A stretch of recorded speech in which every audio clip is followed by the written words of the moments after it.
We've been crying out for revival in our city. We've been learning about revival, but I've never seen it. I didn't even know it was real.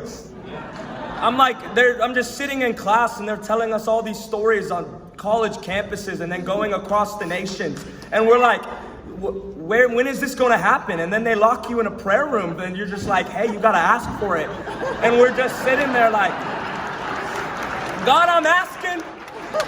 What does it look like? And then all of a sudden, my friend Jaden says, dude, if Jesus just localized himself and just sat his throne in a room, how could we not drive 6.5 hours to go see him?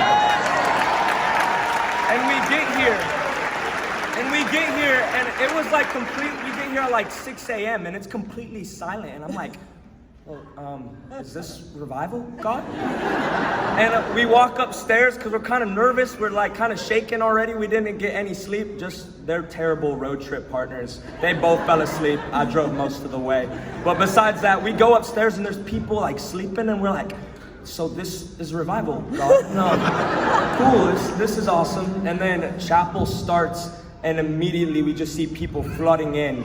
And God said, revival isn't hype. It's ordinary people who are hungry. It's ordinary people who are hungry. And he said, Gage, I'm gonna need you to go to the altar. And I'm like, I don't want to go to the altar. And he's like, go to the altar. And I go to the altar and worship starts.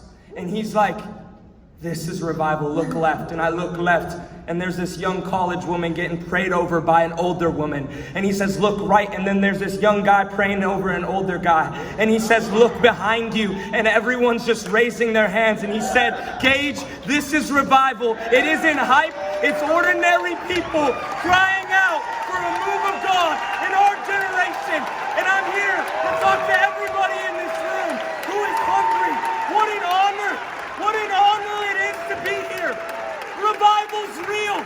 It isn't just a story we've heard about.